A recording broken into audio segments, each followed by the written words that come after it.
повертаємося до теми візиту делегації Меджлісу та МВС України у Туреччині. Маємо зв'язок з нашими журналістами. З нами на прямому зв'язку Ельвіна Сейдбулаєва. Вона розповість останні деталі зустрічей. Ельвіно.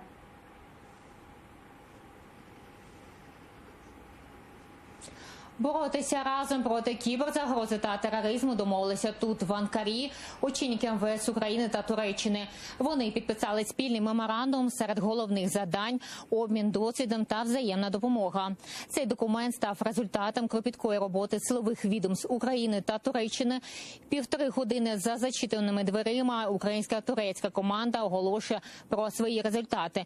Зокрема, Арсен Аваков зазначив, що підтримує Туреччину у боротьбі з тероризмом і готова поділитися з опитом, який є в Україні, а саме війна на сході України та анексія півострова. Також міністр відкрив і таємницю подальшої співпраці військово-промислової сфери. Пропоную послухати пряму мову. К сожалению, Украина гигантский опыт борьбы с терроризмом за последние годы. И опыт, который имеет Национальная гвардия, полиция, пограничники те же. И мы этим опытом договорились поделиться с жандармерией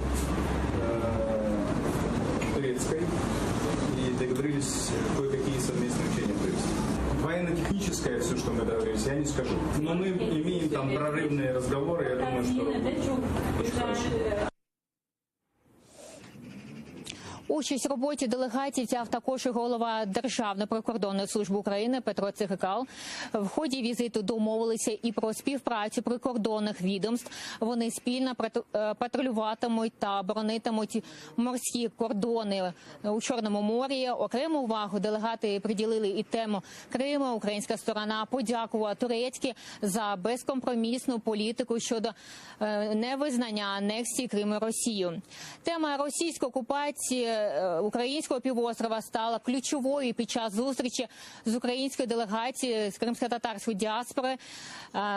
Вони казали, лідер кримських татар Мустафа Джемілєв розповів, що Росія провадить агресивну інформаційну кампанію і спотворила реальне життя окупованого Криму.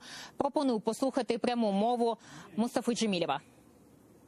Перехвачена новой информации, там речь идет о том, что они будут финансировать отправление какой-то группы исследователей в Крым, которые напишут по сценарию России какую-то прекрасную картину, и это будет представлено турецкому руководству. То есть за русские деньги кое-какие недобросовестные люди хотят дезинформировать руководство Турецкой Республики.